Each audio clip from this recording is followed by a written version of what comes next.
ഏതാനും ചില ചിന്തകൾ നിങ്ങളുമായിട്ട് പങ്കുവയ്ക്കട്ടെ. എൻ്റെ വിവാഹം കഴിഞ്ഞിട്ട് ഈ സെപ്റ്റംബർ മാസം 10-ാം തീയതി വരുമ്പോൾ 22 വർഷം പൂർത്തിയാക്കുകയാണ്. ഒരു 22 കൂട്ടം കാര്യങ്ങൾ എനിക്ക് പറയാനുണ്ട് എന്നുള്ളതാണ് എൻ്റെ മനസ്സിലുള്ളത്.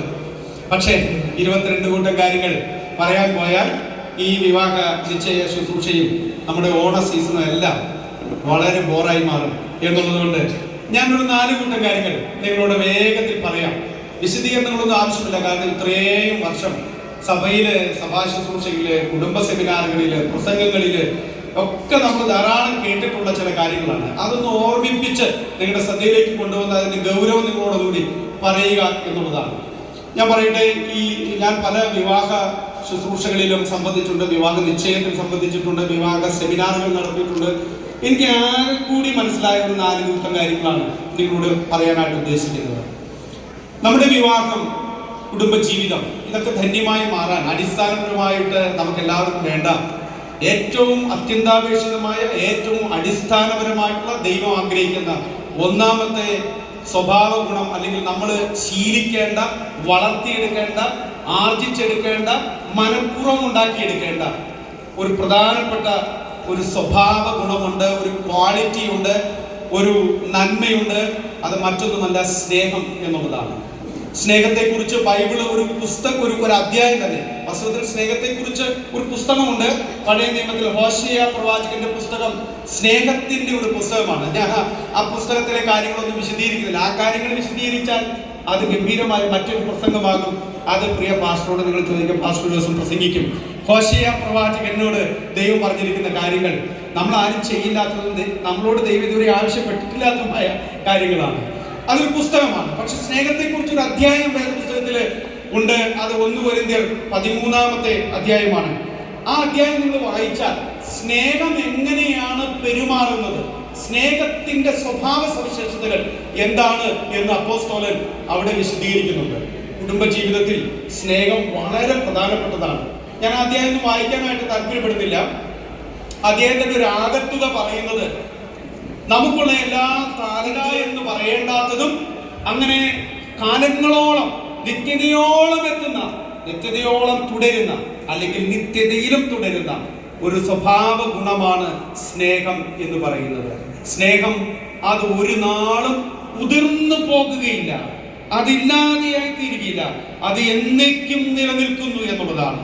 പ്രിയപ്പെട്ടവരെ, പ്രിയപ്പെട്ട സഹോദരി സഹോദരന്മാരെ, കുടുംബസ്ഥരെ, ഞാൻ നിങ്ങളോട് പറയുന്നു, നിങ്ങളുടെ കുടുംബജീവിതം ധന്യകരമായി മാറാൻ, അനുഗ്രഹമായി മാറാൻ, വിജയമുള്ളതായി മാറാൻ ആവശ്യമുള്ളത് സ്നേഹമാണ്.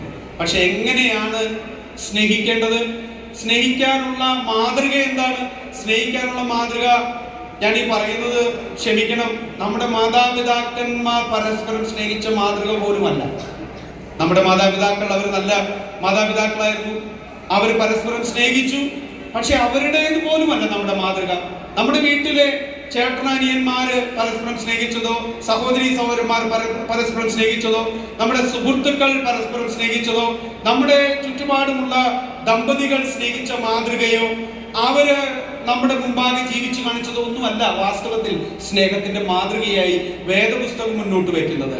അത് ക്രിസ്തു സഭയെ സ്നേഹിച്ചതുപോലെ സ്നേഹിക്കണം എന്നുള്ളതാണ് നമ്മളോടുള്ള, ഒരു ക്രിസ്ത്യാനിയോടുള്ള സന്ദേശം എന്നുള്ളത്. സ്നേഹത്തിന്റെ മാതൃക ക്രിസ്തുവാണ്. എങ്ങനെ ക്രിസ്തു സ്നേഹിച്ചത്? ക്രിസ്തു ത്യാഗപരമായി സ്നേഹിച്ചു. ക്രിസ്തു ഉപാധികളില്ലാതെ സ്നേഹിച്ചു, സ്വാർത്ഥതകളില്ലാതെ സ്നേഹിച്ചു, അവസാനം വരെയും സ്നേഹിക്കുന്നു എന്നുള്ളതാണ് യേശുവിന്റെ സ്നേഹത്തിന്റെ മാതൃക. യേശു ഉപാധികളില്ലാതെ, യാതൊരു ക്വാളിഫിക്കേഷനും നോക്കാതെയാണ് നമ്മെ ഓരോരുത്തരെയും യേശു സ്നേഹിച്ചത്. എന്നെ യേശു സ്നേഹിച്ചത് എങ്ങനെയാണോ അതുപോലെ ഞാൻ എൻ്റെ ഭാര്യയെ സ്നേഹിക്കണം എന്നുള്ളതാണ്. എന്നിൽ യാതൊരു കഴിവുമില്ലാതിരുന്നപ്പോൾ, ഗുണങ്ങളില്ലാതിരുന്നപ്പോൾ, പ്രത്യേകതകളും സ്നേഹിക്കാനായിട്ട് യാതൊരു വിധത്തിലുള്ള സാധ്യതകളും ഇല്ലാതിരുന്ന അശക്തനും ബലഹീനനും ശത്രുവുമായിരുന്ന എന്നെ യേശു സ്നേഹിച്ചതുപോലെ എൻ്റെ ജീവിത പങ്കാളിയെ ഞാൻ സ്നേഹിക്കുവാൻ വിളിക്കപ്പെട്ടവനാണ് എന്നുള്ളതാണ് വേദപുസ്തകം മുന്നോട്ട് വയ്ക്കുന്ന സ്നേഹത്തിന്റെ മാതൃക. അപ്പോൾ ഓർക്കുക, സൗന്ദര്യം മാറിപ്പോകും, കഴിവുകൾ മാറിപ്പോകും, നിറങ്ങൾക്ക് മാറ്റമുണ്ടാകും, ഓർമ്മശക്തി നഷ്ടപ്പെടും, ആരോഗ്യം ക്ഷയിക്കും. 1 കൊരിന്ത്യർ 13 ചില പ്രിൻസിപ്പിളുകളുടെ മറ്റൊരു ഭാഗമാണ് ഞാൻ പറഞ്ഞത്. ഭാഷാവരം നിന്നു പോകും, പ്രവചനവരം നീങ്ങിപ്പോകും, ജ്ഞാനം ഇല്ലാതെയാകും, ഇതൊക്കെ പോകും. ഇതുപോലെ നമ്മുടെ ജീവിതത്തിൽ പലതും ഇല്ലാതെയാകും. പക്ഷെ ഒരിക്കലും മാറിപ്പോകാൻ പാടില്ലാത്ത ഒന്നാണ് സ്നേഹം. ആ സ്നേഹം നിങ്ങളുടെ കുടുംബജീവിതത്തെ ധന്യമാക്കണം. അത് നിങ്ങൾക്ക് അടിസ്ഥാനപരമായിട്ടുണ്ടാകണം. യേശു ക്രിസ്തുവാണ് ആ സ്നേഹത്തിന്റെ മാതൃക എന്നെപ്പോഴും ഓർക്കുക. ആ യേശുവിനെ നമ്മുടെ ജീവിതത്തിന്റെ മുന്നിൽ വെക്കുക എന്നുള്ളതാണ്. രണ്ടാമത്തെ കാര്യം എന്ന് പറയുന്നത്, നമ്മുടെ കുടുംബജീവിതം അനുഗ്രഹമായിട്ട് മുന്നോട്ട് പോകാൻ, ധന്യമായി തീരാനായിട്ടുള്ള രണ്ടാമത്തെ ഒരു പ്രിൻസിപ്പിൾ, ഒരു തത്വം എന്ന് പറയുന്നത് വിധേയത്വം ഉണ്ടാക്കുക എന്നുള്ളതാണ്. അല്ലെങ്കിൽ കീഴടങ്ങൽ, മറ്റൊരു വാക്ക് പറഞ്ഞു കഴിഞ്ഞാൽ ഏൽപ്പിച്ചു കൊടുക്കൽ. ഇതൊക്കെ വേദപുസ്തകത്തിൽ കാണുന്ന വാക്കുകളാണ്. യേശു ക്രിസ്തു തന്റെ സഭയ്ക്ക് വേണ്ടി തന്നെത്താൻ ഏൽപ്പിച്ചു കൊടുത്തു എന്നുള്ളതാണ് നമ്മൾ കാണുന്നത്. അതുപോലെ എഫേസ്യ ലേഖനം 5-ാം അധ്യായം 21-ാമത്തെ വാക്യത്തിൽ നമ്മൾ കാണുന്നത് ക്രിസ്തുവിന്റെ ഭയത്തിൽ അന്യോന്യം കീഴ്പ്പെട്ടിരിപ്പീൻ എന്ന് പറഞ്ഞു കഴിഞ്ഞാൽ വിധേയപ്പെട്ടിരിപ്പീൻ എന്നുള്ളതാണ്. അത് പറഞ്ഞിട്ടാണ് കുടുംബജീവിതത്തെ കുറിച്ച് പറയുന്നത്. ക്രിസ്തുവിന്റെ ഭയത്തിൽ അന്യോന്യം നിങ്ങൾ കീഴ്പ്പെട്ടിരിക്കുക, വിധേയപ്പെട്ടിരിക്കുക എന്ന് പറഞ്ഞതിന് ശേഷമാണ് ഭാര്യമാരെ, ഭർത്താക്കന്മാരെ എന്നൊക്കെ വിളിച്ച് അപ്പോസ്തലനായ പൗലോസ് തന്റെ സന്ദേശങ്ങൾ അറിയിക്കുന്നത്. അപ്പോൾ കുടുംബജീവിതം ധന്യമായി തീരാൻ എന്താ വേണ്ടത്? Mutual submission. മ്യൂച്വൽ സബ്മിഷൻ, പരസ്പരമുള്ള വിധേയത്വം. ഭാര്യ ഭർത്താവിനും, ഭർത്താവ് ഭാര്യയ്ക്കും ഒരു വിധേയത്വമുള്ളവരായി മാറണം, കീഴടങ്ങുന്നവരായി മാറണം. ഭർത്താവ് പറയുന്നത് അനുസരിക്കാൻ ഭാര്യയ്ക്ക് മനസ്സുണ്ടാകണം, ഭാര്യ പറയുന്നതും ഭർത്താവ് അനുസരിക്കാൻ മനസ്സുണ്ടാകണം. അതാണ് പരസ്പര വിധേയത്വം എന്ന് പറയുന്നത്. ക്രിസ്തുവിന്റെ ഭയത്തിൽ അന്യോന്യം കീഴ്പ്പെട്ടിരിപ്പിൻ എന്നുള്ളതാണ്. ഭാര്യ ഭർത്താവിനും, ഭർത്താവ് ഭാര്യയ്ക്കും കീഴ്പ്പെടുന്നത് തെറ്റൊന്നുമല്ല. അതാണ് വേദപുസ്തകത്തിന്റെ പ്രമാണം. കീഴ്പ്പെടുത്തലല്ല, കീഴ്പ്പെടുത്താനുള്ള ശ്രമമൊന്നുമല്ല വേണ്ടത്. ഇതൊരു അണ്ടർസ്റ്റാൻഡിംഗ് ആണ്. ഇതൊരു മ്യൂച്വലി ചെയ്യേണ്ട, പരസ്പരം ചെയ്യേണ്ട ഒരു കർത്തവ്യമാണ്, ഒരു ഉത്തരവാദിത്വമാണ്.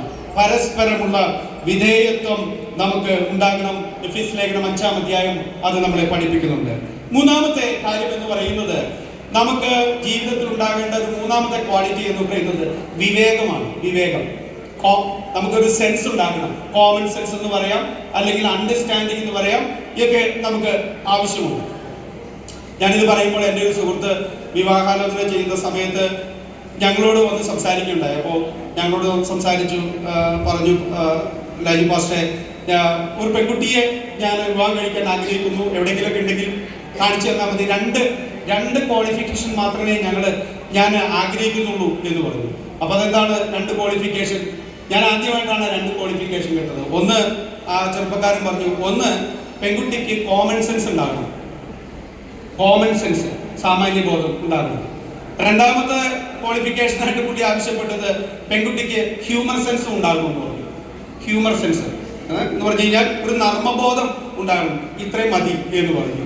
അപ്പോ എനിക്ക് വളരെ കൗതുകമായിട്ട് തോന്നി. അപ്പോ ഞാൻ ഈ കോമൺ സെൻസ് എന്ന് പറയുന്ന എല്ലാ സമയത്തും ഈ ചെറുപ്പക്കാരനെ ഓർക്കും. അവർ രണ്ടുപേരും വിവാഹിതരായി. ഞങ്ങൾക്ക് അങ്ങനെ ഒരു കുട്ടിയെ അവർക്ക് കൊടുക്കാനായിട്ട് കഴിഞ്ഞു. അപ്പോ അവർ രണ്ടുപേരും സന്തോഷമായിട്ട് ജീവിക്കുന്നു. അപ്പോ വേദപുസ്തകത്തില് പത്രോസ് അപ്പോസ്തലൻ പറയുന്ന ഒരു കാര്യമുണ്ട്. തന്റെ സ്വന്തം ജീവിതാനുഭവം കൊണ്ടാണോ പറയുന്നതെന്ന് നമുക്കറിയില്ല. പക്ഷെ മൊത്തത്തിലുള്ള ഒരു വിലയിരുത്തൽ കൊണ്ട് ദൈവത്തിന്റെ പരിശുദ്ധാത്മാവിനാൽ പ്രേരിതമായിട്ട് താൻ തന്റെ ലേഖനത്തിൽ പറയുന്ന ഒരു കാര്യമുണ്ട്. ഭർത്താക്കന്മാർ ഭാര്യമാരോട് ഒരുമിച്ച് വിവേകപൂർവ്വം താമസിക്കണമെന്നുള്ളത്. കുടുംബജീവിതത്തിൽ ഏറ്റവും കൂടുതൽ വിവാഹം ഉണ്ടാകേണ്ടത് എൻ്റെ ഒരു അന്വേഷണത്തിൽ ഭർത്താവിനാണെന്നാണ് എൻ്റെ ഒരു ചിന്ത. അത് നിങ്ങൾക്ക് മറിച്ച് ചിന്തിക്കുന്നതിൽ തെറ്റൊന്നുമില്ല. പക്ഷെ ഞാൻ ആ വേദഭാഗം വായിക്കുമ്പോൾ എനിക്ക് കിട്ടുന്ന ഒരു ചിന്ത എന്ന് പറയുന്നത് ഏറ്റവും കൂടുതൽ വിവാഹം ഭർത്താക്കന്മാർക്ക് ഉണ്ടാകണം എന്നുള്ളതാണ്. എന്നാൽ രണ്ടുപേർക്കും വിവേകം ഉണ്ടാകണം എന്നുള്ളതാണ്. പരസ്പരം നിങ്ങൾ ആ വേദഭാഗം വായിച്ചു നോക്കിയാൽ മനസ്സിലാകും. ഭാര്യയോടും ഭർത്താവിനോടും അപ്പോസ്തലനായ പത്രോസ് പറയുന്ന കാര്യങ്ങളുണ്ട്. പരസ്പരം മനസ്സിലാക്കിക്കൊണ്ടുള്ള ഒരു സ്വഭാവ രൂപീകരണം, പെരുമാറ്റം, ഇത് ജീവിതത്തിൽ വളരെ ആവശ്യമാണ്. അതിന് വിവേകം ആവശ്യമാണ്, കോമൺ സെൻസ്. കാര്യങ്ങൾ നേരെ നോക്കി കണ്ട് മനസ്സിലാക്കിക്കൊണ്ട് അതിനനുസരിച്ച് ജീവിതത്തെ ചിട്ടപ്പെടുത്തണം, സ്വഭാവത്തെ രൂപീകരിക്കണം. ഇന്ന് നിങ്ങൾ രണ്ടുപേരും 2 വ്യത്യസ്ത കുടുംബങ്ങളിൽ നിന്ന്, പശ്ചാത്തലങ്ങളിൽ നിന്ന്, ജില്ലയിൽ നിന്ന്, സംസ്കാരത്തിൽ നിന്ന്, ജീവിത രീതിയിൽ നിന്ന് വന്ന് തിങ്കളാഴ്ച നിങ്ങൾ വിവാഹം കഴിച്ച് ഒരുമിച്ച് ജീവിക്കാനായിട്ട് തുടങ്ങുകയാണ്. നിശ്ചയമായിട്ടും നിങ്ങൾക്ക് ഇഷ്ടാനിഷ്ടങ്ങൾ ഉണ്ടാകും, വ്യത്യാസങ്ങൾ ഉണ്ടാകും, അഭിരുചികളിൽ വ്യത്യാസമുണ്ടാകും, അഭിപ്രായങ്ങളിൽ വ്യത്യാസമുണ്ട്, വീക്ഷണങ്ങളിൽ വ്യത്യാസമുണ്ട്, താല്പര്യങ്ങളിൽ വ്യത്യാസമുണ്ട്, ചിന്താഗതിയിലും വിലയിരുത്തലുകളിലും അനലിറ്റിക്കൽ തിങ്കിങ്ങും ഒക്കെ നിങ്ങൾക്ക് വ്യത്യാസമുണ്ട്. ഇത് നിങ്ങൾ ഒരുമിച്ച് പോകുമ്പോൾ പരസ്പരം മനസ്സിലാക്കിക്കൊണ്ട് പരസ്പരം ഒരു സ്വഭാവ രൂപീകരണം നിങ്ങൾ നടത്തണം. ഞാൻ ഇങ്ങനെ പെരുമാറുകയുള്ളൂ, എനിക്കിതേ സൗകര്യമുള്ളൂ എന്നുള്ളതല്ല.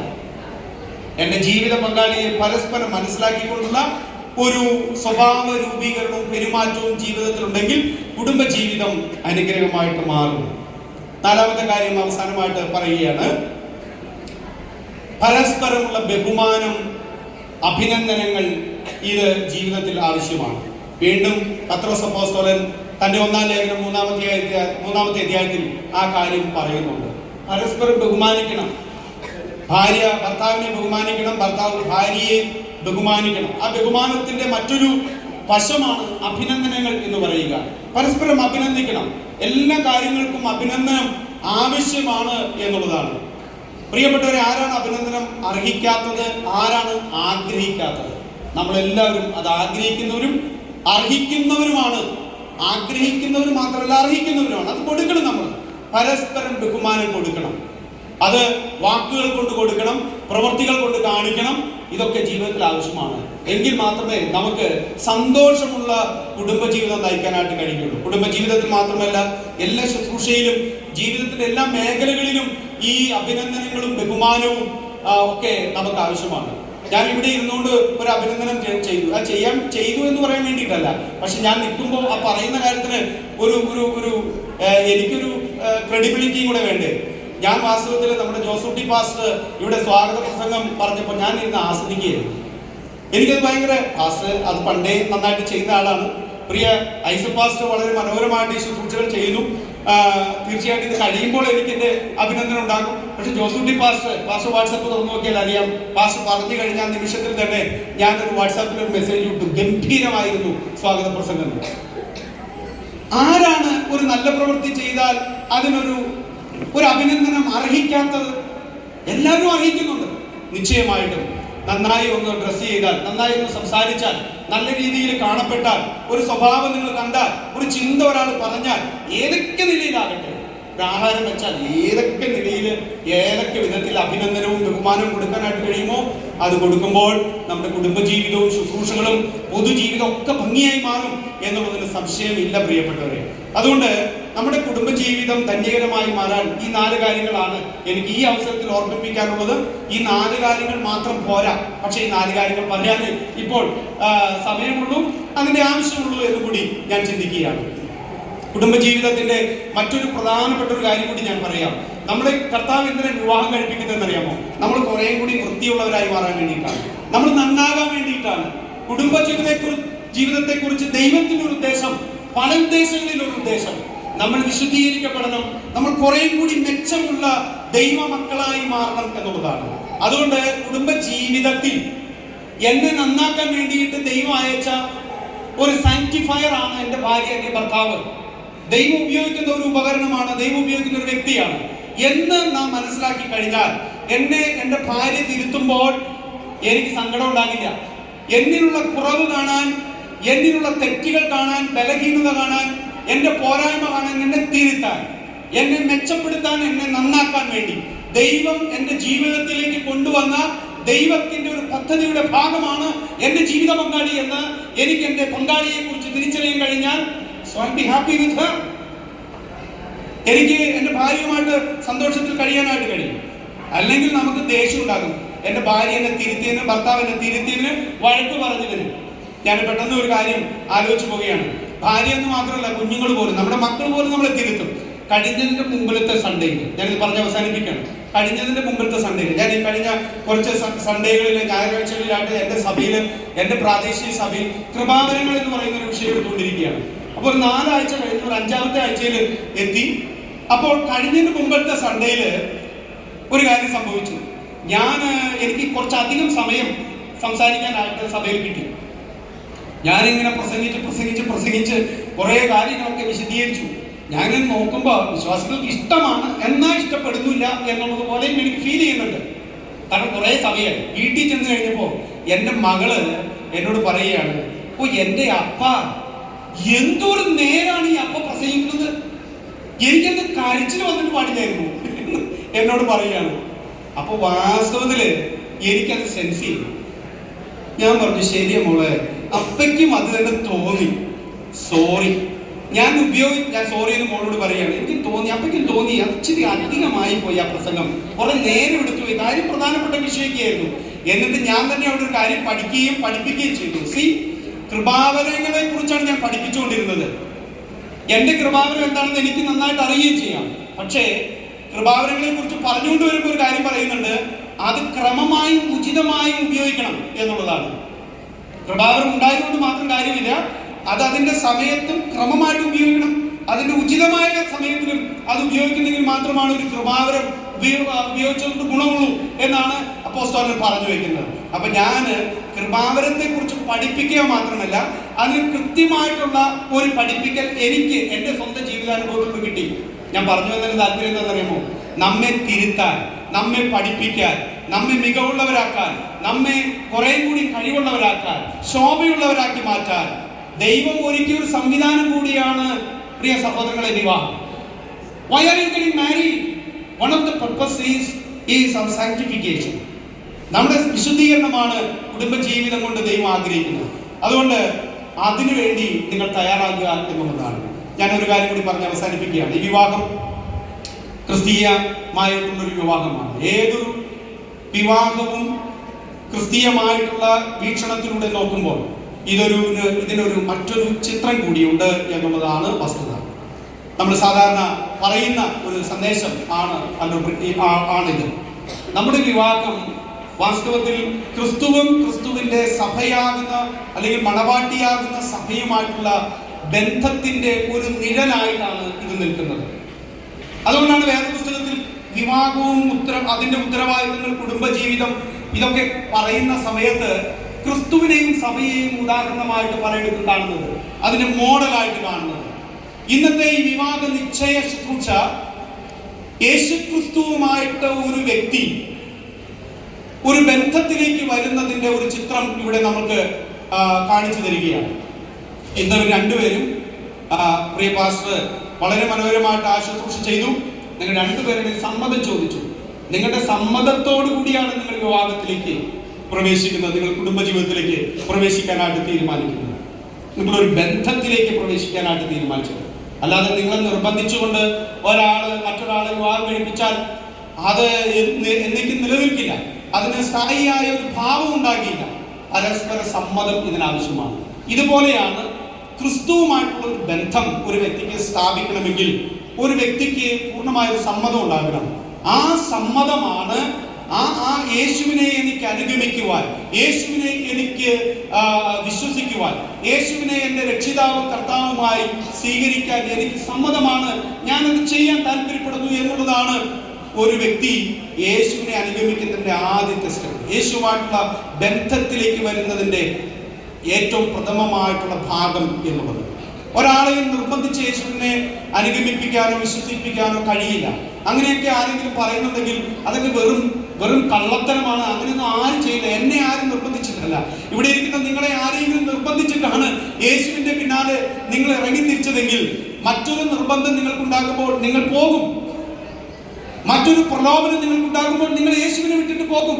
എന്നാൽ യേശുവിനെ ഒരു വ്യക്തി അനുഗമിക്കുന്നതും വിശ്വസിക്കുന്നതും ആരാധിക്കുന്നതും സ്വന്തമായ താല്പര്യത്തിന്റെയും ഇഷ്ടത്തിന്റെയും തീരുമാനത്തിന്റെയും പുറത്താണ്.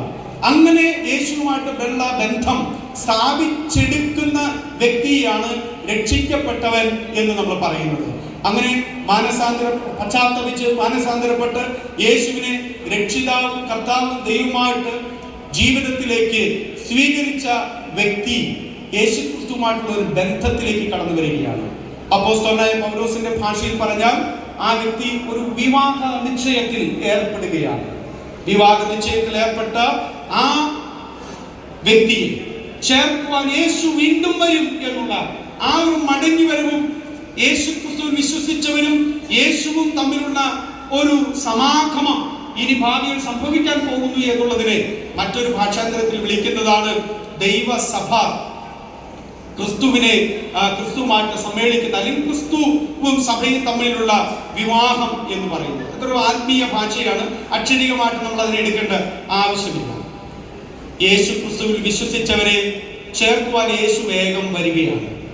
ഇന്ന് ഇവർ തീരുമാനമെടുത്തു, പക്ഷെ വിവാഹം നടക്കുന്നത് അടുത്ത തിങ്കളാഴ്ചയാണ്. ഇവർക്ക് വേണ്ടി പലതും ഒരുങ്ങും, പല കാര്യങ്ങളും ഒരുക്കും. അന്ന് അവർ ഒന്നായി തീരും, അവർ ഒരുമിച്ച് ജീവിക്കും. ഇപ്പോൾ നിങ്ങൾ മനസ്സുകൊണ്ട് തീരുമാനിച്ചു ഒന്നായിരിക്കുകയാണ്. ഇനി നിങ്ങൾ പല വിധത്തിലും ഒന്നായി ഒരുമിച്ച് മുന്നോട്ട് പോകാൻ പോകുന്നത് പോലെ യേശു ക്രിസ്തു വിശ്വസിക്കുകയും യേശുവിന് വേണ്ടി ജീവിതം സമർപ്പിക്കുകയും ചെയ്തവർ യേശുവുമൊത്ത് ഒരിക്കൽ എന്നേക്കുമായി വാഴുന്ന ഒരു സുദിനമുണ്ട്. ആ ദിനം ആഗതമാകാൻ പോവുകയാണ്. ലോക സംഭവങ്ങൾ വിശുദ്ധ വേദപുസ്തകത്തിന്റെ വെളിച്ചത്തിൽ പരിശോധിക്കുമ്പോൾ ആ ദിനങ്ങൾ അകലെയല്ല എന്നുള്ളത് നമുക്ക് മനസ്സിലാക്കാനായിട്ട് കഴിയും. യേശു വരാറായി. യേശുവിൽ വിശ്വസിക്കുന്നവരെ സ്വീകരിക്കുവാൻ, തന്റെ ഭവനത്തിലേക്ക് ചേർക്കുവാൻ യേശു ക്രിസ്തു വേഗം വരുന്നു.